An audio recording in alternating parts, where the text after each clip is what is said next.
আসসালামু আলাইকুম আরহামাতুল্লাহ।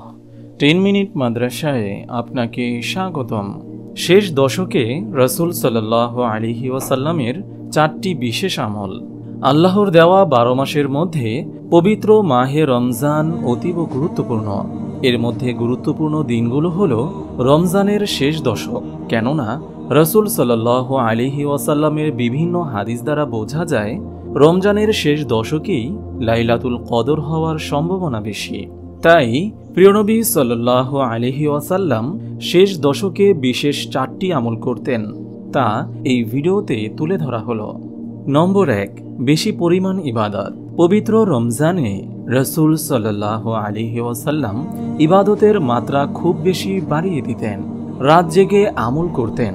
হযরত আয়েশা রাদিয়াল্লাহু তাআলা আনহা থেকে বর্ণিত, রাসূল সাল্লাল্লাহু আলাইহি ওয়াসাল্লাম শেষ দশকে ইবাদতের মাত্রা এত বেশি বাড়িয়ে দিতেন যেমনটি অন্য সময় করতেন না।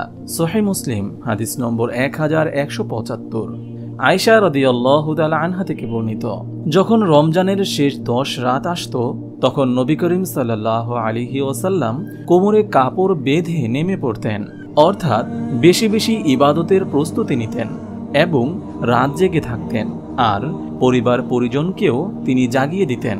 সহিহ বুখারী হাদিস নম্বর 1053। নম্বর 2, পরিবার পরিজনকে জাগিয়ে তোলা।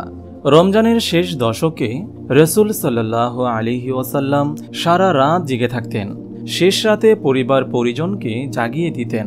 হযরত আয়েশা রাদিয়াল্লাহু তাআলা আনহা বলেন, রমজানের শেষ দশক এলে রাসূল সাল্লাল্লাহু আলাইহি ওয়াসাল্লাম কোমর শক্ত করে বেঁধে নিতেন এবং রাত জেগে থাকতেন ও পরিবার পরিজনকে জাগিয়ে দিতেন। সহিহ বুখারী হাদিস নম্বর 2024। তাহাজ্জুদের জন্য অন্যকে জাগানোর ব্যাপারে রাসূল সাল্লাল্লাহু আলাইহি ওয়াসাল্লামের পক্ষ থেকে তেমন জোর দেওয়া না হলেও রাসূল সাল্লাল্লাহু আলাইহি ওয়াসাল্লাম তার প্রিয় কন্যা ফাতেমা রাদিয়াল্লাহু তাআলা আনহা এর দরজায় নামাজের জন্য ডেকেছেন এমন বর্ণনাও পাওয়া যায়।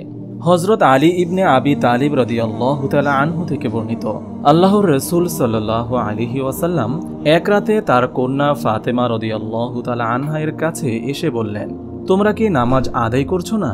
সহিহ বুখারী হাদিস নম্বর 1127। নম্বর 3, প্রতি রমজানে ইতিকাফ। শেষ দশকের ইতিকাফের গুরুত্ব অপরিসীম।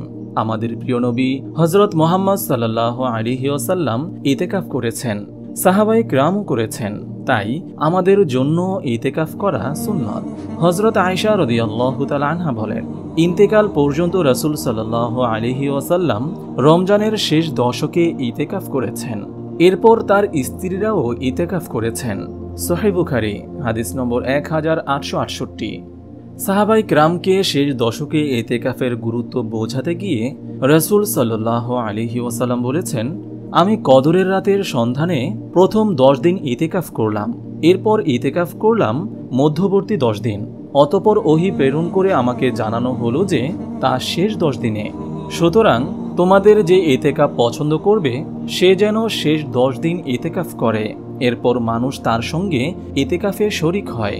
সহিহ মুসলিম হাদিস নম্বর 1994। নম্বর 4, লাইলাতুল কদর অনুসন্ধান। রমজানের শেষ দশকে শান্তির বার্তা নিয়ে অবতীর্ণ হয়েছে মহাগ্রন্থ আল কোরআন। মহান আল্লাহ তাআলা ইরশাদ করেছেন, নিশ্চয়ই আমি একে নাজিল করেছি মহিমান্বিত রাতে, অর্থাৎ লাইলাতুল কদরে।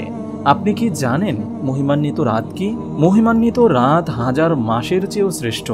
সেই রাতে প্রতিটি কাজের জন্য ফেরেশতারা এবং রূহ তার প্রতিপালকের আদেশ ক্রমে অবতীর্ণ হয়। সেই রাতে শান্তি শান্তি ফজর হওয়া পর্যন্ত। সূরা কদর আয়াত 1 থেকে 5। বিভিন্ন হাদিস দ্বারা বোঝা যায় উল্লিখিত আয়াতে মহিমান্বিত যে রাতের কথা বলা হয়েছে তা এই শেষ দশকেই লুকিয়ে আছে। রাসূল সাল্লাল্লাহু আলাইহি ওয়াসাল্লাম ইরশাদ করেছেন, তোমরা শেষ দশকের বেজোর রাতে লাইলাতুল কদরের অনুসন্ধান করো। সহিহ বুখারী হাদিস নম্বর 2017। মহান আল্লাহ তাআলা আমাদের সবাইকে শেষ দশকে এই 4টি বিশেষ আমল করার তৌফিক দান করুন, আমিন। আপনি যদি এরকম ভিডিও আরও পেতে চান তাহলে এই চ্যানেলটি সাবস্ক্রাইব করে পাশে রাখা বেল আইকনটি অন করে দিন।